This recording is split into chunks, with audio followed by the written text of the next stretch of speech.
Les enfants répètent tout ce qu'ils voient, tout ce qu'ils écoutent à la police ici aux États-Unis. Quand vous êtes légalement marié, ou bien vous êtes en couple, vous êtes en relation, et qu'il y a des enfants sous ce toit, vous avez des enfants autour de vous, sous votre tutelle, il est strictement interdit de créer une quelconque intercation devant les enfants. Majoritairement, beaucoup de parents se retrouvent en prison parce que lorsque la police arrive et qu'il y a des enfants qui sont à l'âge de la conscience, ce que les policiers font, ils prennent des enfants, ils amènent les enfants de côté et ils demandent aux enfants qu'est-ce qui s'est passé. Parce que les adultes peuvent mentir pour essayer de se protéger. Vous voyez, non? Je vous ai déjà expliqué l'histoire d'une dame, c'est son fils qui a appelé la police parce qu'elle se battait avec son mari. Leur fils appelait la police. Vous voyez, non? Actuellement, je vous parle, le papa encore en prison. Il est encore en prison. Ça s'est passé en 2023, cette histoire. On est en 2026, le monsieur est encore en détention, en prison. Il a été jugé et il a été transféré dans la prison. Et ce monsieur qui est sur la photo là, c'est un Mexicain. Ils vivent au New Mexico. Et c'est un state ici aux États-Unis.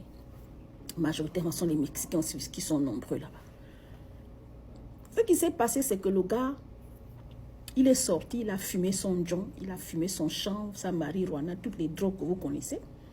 Il est arrivé à la maison. Et quand il arrive à la maison, il pousse la porte avec le pied. Il casse la porte. Bouh! On sent un homme, une femme qui était terrorisée par son mari. Et il y a beaucoup de femmes comme ça. Sauf qu'elle gardait le silence. Tous les abus qu'elle subissait dans le foyer, elle gardait le silence. Quand son mari fait quelque chose, elle appelle juste la belle-sœur, donc la famille du gars. Et cette fois-ci, c'était la goutte d'eau qui fait déborder le vase. Parce que quand il est rentré, il a tapé la porte, le pied sur la porte. Et c'est comme ça la porte s'est cassée. Et ils sont en appartement. Ça, c'est un deuxième facteur. Quand vous êtes en appartement ici, il faut éviter les disputes, les querelles, les bagarres. Parce qu'ici, là, le voisin appelle la police, on vient, on te prend, on t'enferme. Parce que c'est... Comment on appelle ça? C'est... Vous dérangez les gens, en fait, vous voyez? Voilà. Quand on vient en appartement, il y a un règlement intérieur. Il faut respecter les voisins. Donc, le gars, quand il rentre, il prend les lunettes de la femme. Sa femme avait les lunettes, les verres, les lunettes des yeux, là. Il arrache, il casse.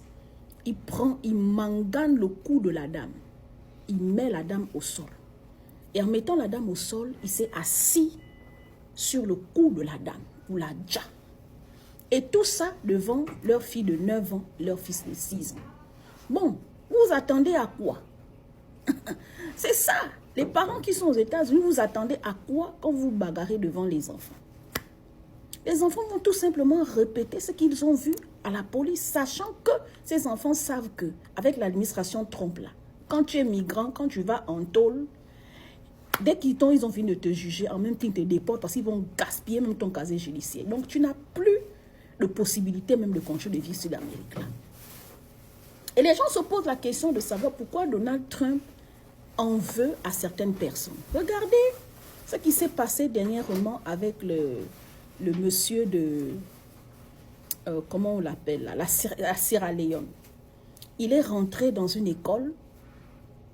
Il a tiré sur un ancien lieutenant qui était en train de dispenser les cours dans une école d'armée. Ça, c'est un migrant. La Sierra Leone, c'est un migrant. L'histoire s'est passée, c'est sur TikTok ici même, ça passe. Il a déjà 2 personnes. Il y a une personne, le lieutenant est décédé sur le champ.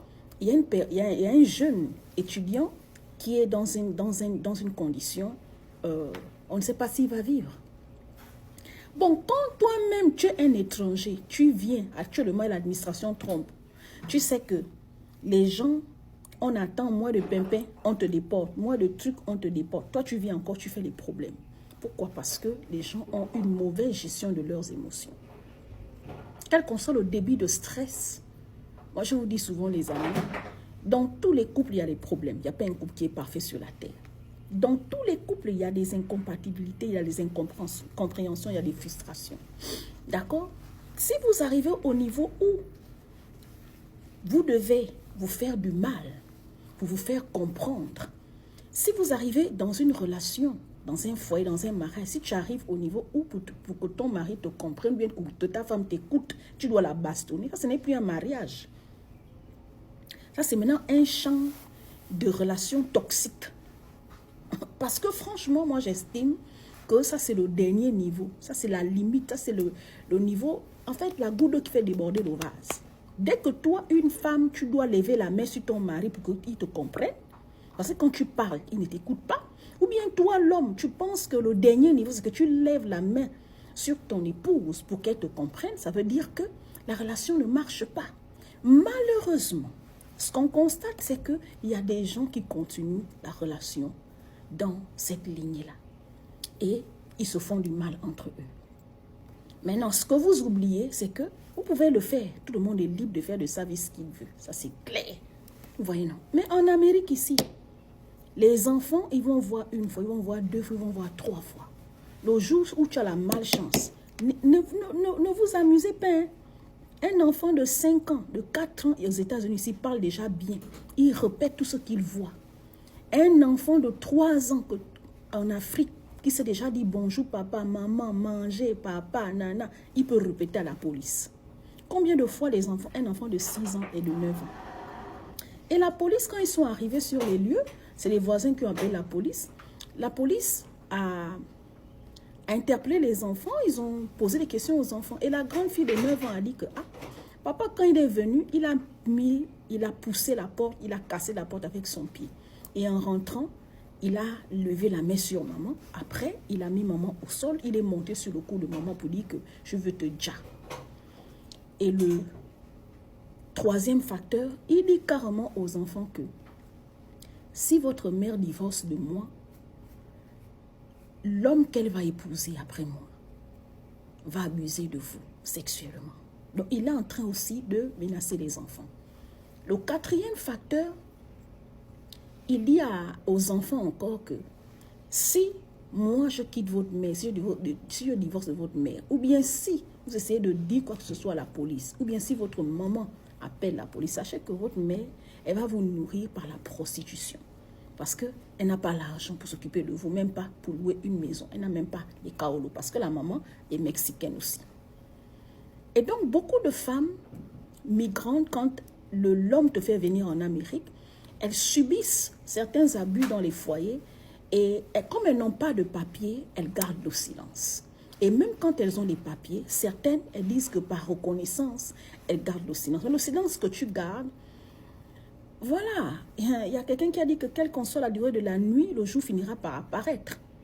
Et là, la circonstance a fait que, trop c'est trop, la police est arrivée. Et beaucoup de couples comme ça vivent comme ça ici en Amérique, que ce soit les Africains, que ce soit les Mexicains, que ce soit tous les couples migrants et les couples américains eux-mêmes. Et c'est pour ça en Amérique, vous voyez, Donald Trump, il dit, il est fatigué déjà des Américains eux-mêmes qui foutent la merde dans leur vie. Il faut toujours qu'on vienne sur les mêmes choses. Les gens qui ont des mentalités broussardes. Vous voyez, non? Et donc, lui, il dit, les migrants, vous venez encore vous ajouter. Non, mieux vaut vous rester chez vous. Vous restez chez vous. En moins d'une année, seulement en 2026, là, combien de migrants, l'Iranien qui allait tirer à la Maison Blanche, 2, le Sierra Léonais aussi, le garde de Sierra Leone, je ne sais pas comment vous dites ça, qui allait tirer sur un lieutenant américain. Il faut savoir, à un moment donné, on nous donne la possibilité de venir aux États-Unis pour chacun, pour certains, acquérir peut-être une bonne vie, faire des études, accompagner leurs enfants dans leurs études, pour d'autres. Mais vous venez, vous foutez la merde. Qu'est-ce que vous voulez? C'est ça.